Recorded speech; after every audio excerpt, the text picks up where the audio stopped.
crisis with cascading effects of different shocks, often at the same time. Ladies and gentlemen, while LDCs make up 14% of the global population, they account for only 1.3% of the global GDP, 1% of the global trade, and merely 1.4% of the global FDI.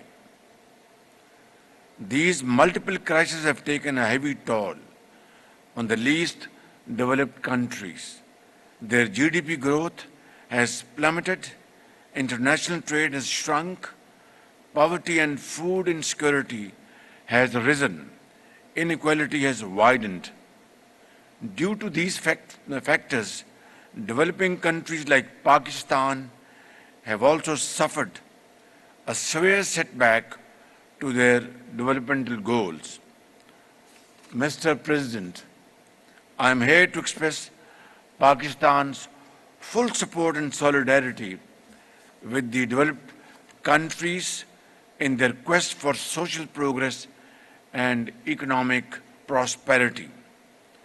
As we move towards the implementation of the Doha Programme of Action, Pakistan will continue to advocate several specific steps to advance sustainable development, including in the LDCs. However, meeting its ambitious targets will require revitalized global partnerships based on effective means of implementation in the following priority areas. Number one, we must address vaccine inequity through adequate and timely access to safe and effective vaccines for LDCs.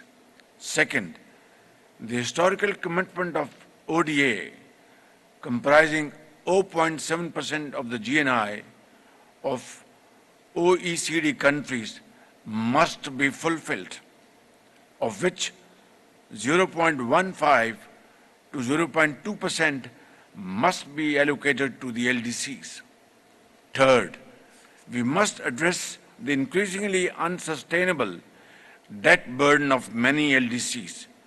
It is a matter of great concern that 6 LDCs are classified as suffering from the debt burden, while 17 are at high risk of debt distress. Fourth, we must provide universal access to social protection in order to support the most needy and vulnerable. Fifth, we also need to reform the unequal international financial architecture, make it people-centric and designed to address special needs and weaknesses of the LDCs. Lastly, an international technology compact aligned with the SDGs should be adopted. It should offer easy access to the developing countries to relevant advanced technologies, develop their productive capacities, and bridge the digital divide. This would enable the least developed and other developing countries to participate on an equal footing in the emerging knowledge-based global economy.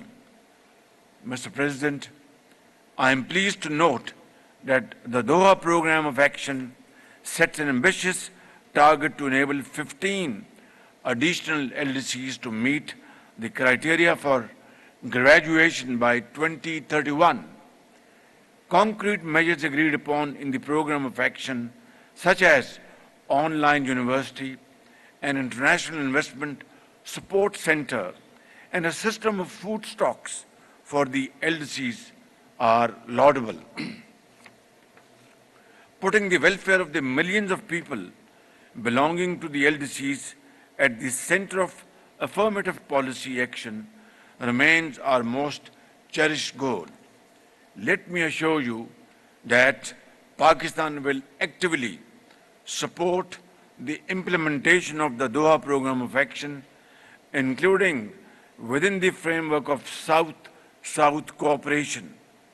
Before concluding, Mr. President, I would once again like to congratulate my brother, the Amir of Qatar, the government of Qatar, for the immaculate arrangements of this conference.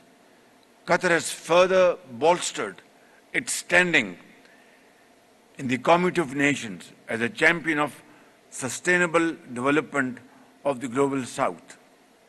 The beautiful city of Doha has indeed emerged as a global center of international events, as so very ably demonstrated through the successful hosting of the FIFA World Cup last year. I thank you all and thank you very much for providing this opportunity.